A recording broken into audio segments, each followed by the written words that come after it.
पुण्यात आहे। उपमुख्यमंत्री अजित पवार अचानक बारामती हॉस्टेलमधून रवाना झालेले आहेत। पोलीस संरक्षण, पोलीस ताफा काहीही न घेता एकटे अजित पवार अचानक रवाना झाले। अजित पवार नेमके गेले कुठे असा प्रश्न त्यामुळे उपस्थित होतोय। दोन्ही राष्ट्रवादी एकत्र येण्याची चर्चा फिसकटलेली असताना अजित पवार अचानक बारामती हॉस्टेलमधून एकटेच बाहेर पडलेले आहेत आणि आता ते नेमके कुठे गेलेत या संदर्भातली चर्चा रंगलेली आहे।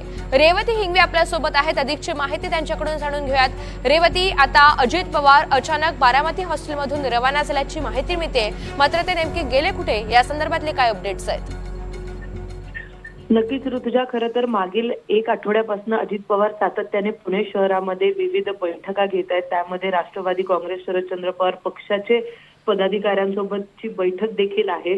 आत्ताच नुकतेच आपण एनडीटीव्ही मराठीवरती बघितलं की जी दोन्ही राष्ट्रवादी एकत्र येण्याची चर्चा होती ती आता पुन्हा एकदा फिसकटली आणि चिन्हावरनं फिसकटल्याची माहिती खरं तर मिळते। आणि त्यामध्ये उपमुख्यमंत्री अजित पवार जे आज देखील बारामती हॉस्टेलला बैठक घेणार होते ते अचानक बारामती हॉस्टेलवरनं रवाना झाले। कुठलाही पोलीस ताफा किंवा कुठलीही सुरक्षा न घेता ते रवाना झालेले आहेत।